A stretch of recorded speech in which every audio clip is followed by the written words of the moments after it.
আসসালামু আলাইকুম। চট্টগ্রামের ভয়াবহ বন্যার কথা আমাদের সবারই জানার কথা। ভারী বৃষ্টিপাতে চট্টগ্রামের প্রায় সকল এলাকায় তলিয়ে গেছে। বিশেষ করে নিম্নাঞ্চল একদম তলিয়ে গেছে।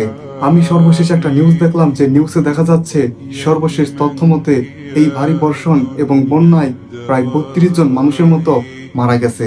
এছাড়াও অসংখ্য গাছপালা এবং পশু পাখি এই বন্যায় একদম তলিয়ে গেছে। কিন্তু সেসব নিয়ে কোনো নিউজ নেই, কোনো খবর নেই, কোনো আলোচনা নেই।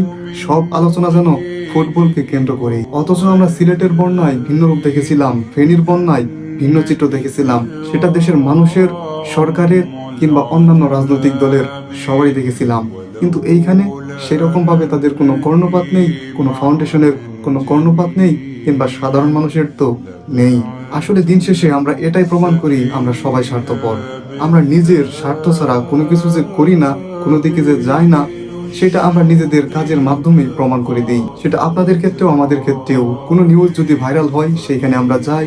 যে জিনিস নিয়ে ভাইরাল হবে না, যে জিনিস নিয়ে খুব বেশি কথা হবে না, সেই জিনিসে আমরা যাব না। কারণ সেখানে ফটো ফ্রেম তো করা যাবে না। কারণ সেইখানে গিয়ে মানুষের হাতে ত্রাণ দিয়ে ছবি তুললে বর্তমানে তো খুব বেশি রিস্ক করবে না।